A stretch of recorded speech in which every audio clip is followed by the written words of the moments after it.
Please don't forget to like this video and subscribe to our channel after watching. We would like to acknowledge the Camaragal people, who are the traditional custodians of this land. For tens of thousands of years, First Nations people have understood the balance between the land and its wildlife, and here at Taronga, we are honoured to try and follow in their footsteps as shared custodians of the wild. That's right. No matter where you're from or where you live, every day there are opportunities for us to see and connect with some remarkable birds that really are all around us. And all you have to do is look up. That's right, Megan. Kicking us off this morning, we've got Stella, who's our black kite.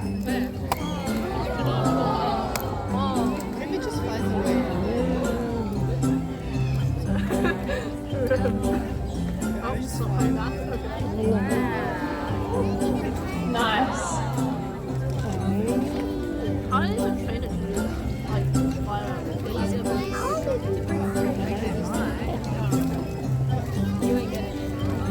Wait, what is it? Good catch. Another. Up it goes. Yeah.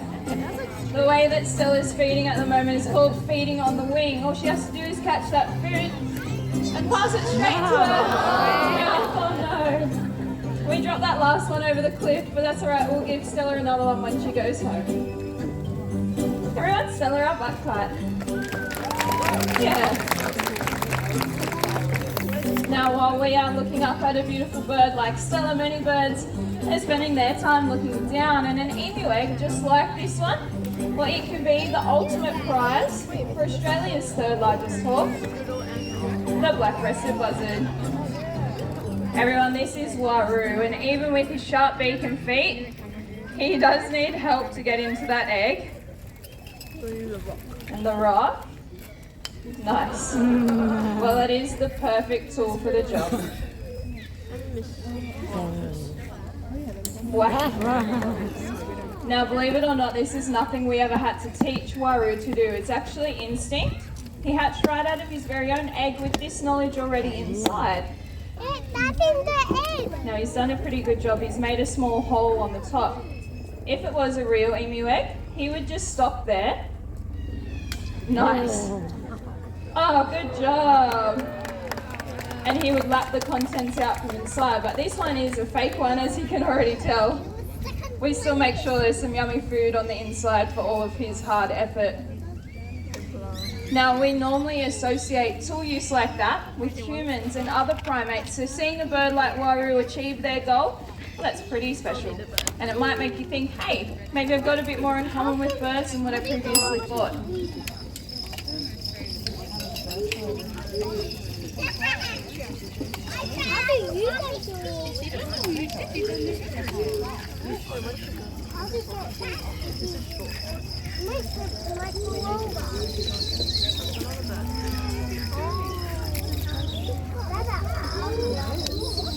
Do you ever get the feeling you're being watched? With those big, beautiful eyes, oftentimes owls are the ones looking back at us in our backyards. Whether that's out in the country or right here in the city.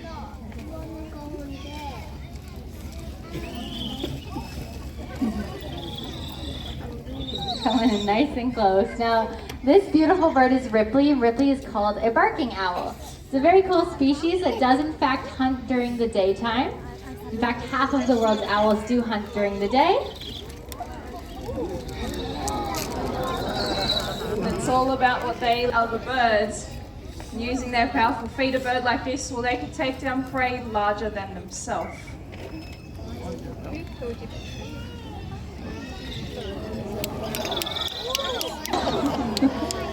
And as the sun goes down, a barking owl is going to look to hunt something a little bit different. This could be things like mice, rats, maybe even possums, before returning to a safe bench to rest.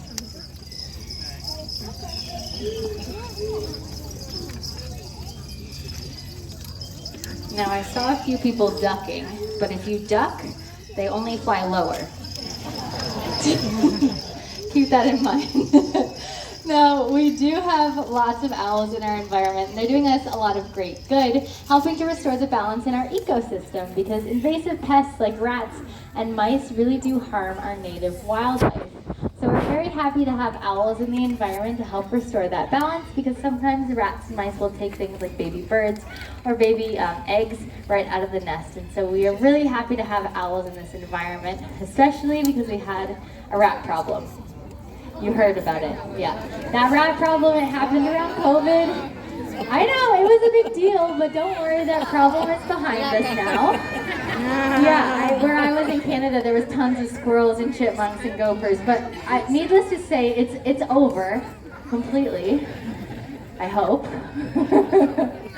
And we are happy to have owls again chasing those rats back out, because one rat in a single year, one mouse, I'm getting all confused, sorry. They're talking in the radio. Is there a mouse in the bushes? There's a mouse in the bushes. Yeah. Which side of the bushes? Down by where they're supposed to be. I'll be right there. One owl can eat about 1,000 mice in a single year. And 2 owls that have babies can eat about 3,000 more. And I'm gonna have a friend, the One Direction rats. Thanks very much, Megan. Now, it's all been Australian native, so it really goes to show that we don't have to travel very far to create that connection with birds. In fact, there are species that have done that travelling for us, voyaging across the seas, not the raven, alongside people. This next bird allows us all to have an everyday connection.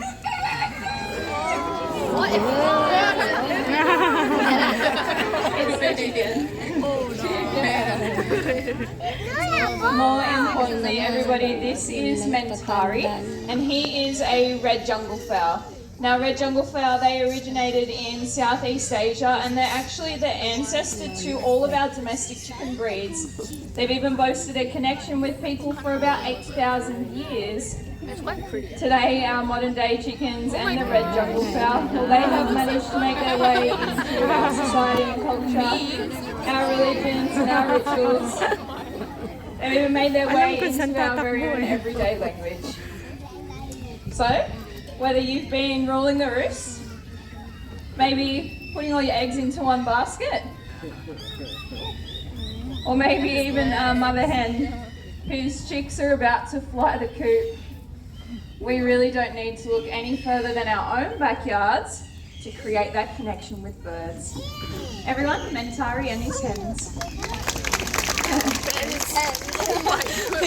You know, around the world, chickens actually outnumber us by 6 to 1, so we do rely on them quite a lot. And even though in Australia we don't have any native chicken breeds, we do have over 800 different species of bird that call this beautiful country home. 50 of them, well, they happen to be our parrots, which often gives Australia the nickname the land of the parrots. And so for many of us, all we have to do is take a step outside into our own backyards to experience the beauty that's all around us.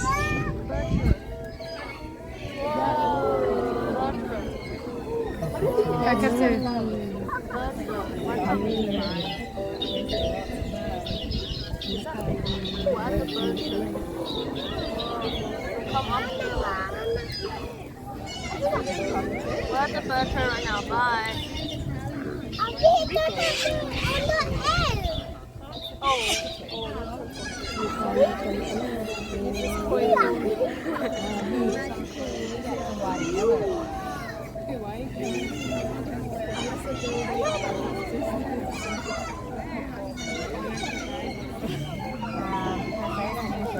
How do you know that? It's the one. I think it is. Wait, was it this tree came? Now, as we're expanding our towns and our cities, we make a lot of changes to the local landscape. However, not all species are able to adapt to these impacts in their lifetime.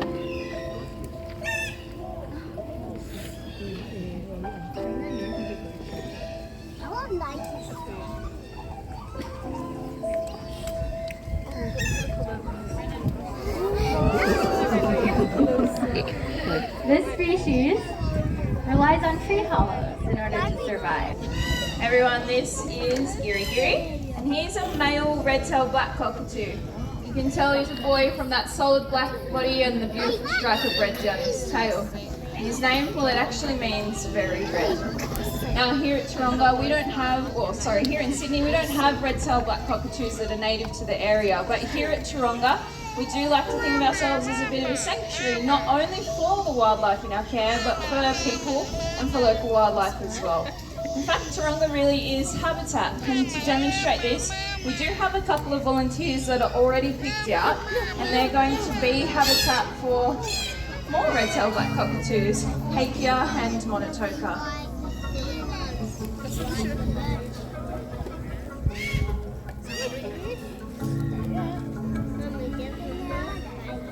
Now Hakea and Monotoka, they are female red-tailed black cockatoos.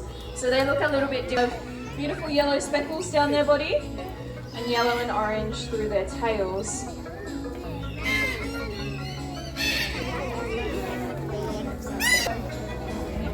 Nice work. Now just like Geary, both of these birds, their names have meaning as well. They've actually been named after the specific plant types that are found in their habitat, allowing us all to be reminded of the connection they have with the ecosystem.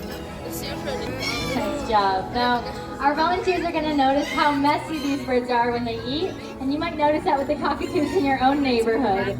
But all the things that they're destroying are leaving bits and pieces of those trees and plants behind, and that actually helps that forest to regrow, because everything that they drop, like the seeds and nuts, again, helps that flourish. Nice.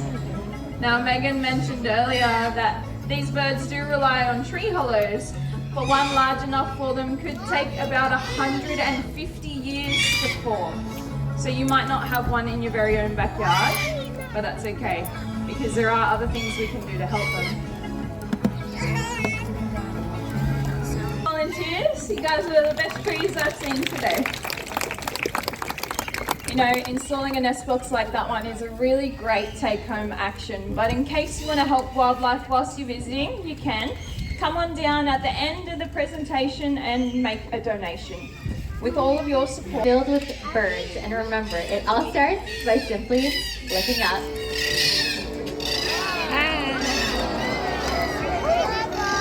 Well, thanks so much for joining us down here today, everyone. We really hope you enjoyed the presentation.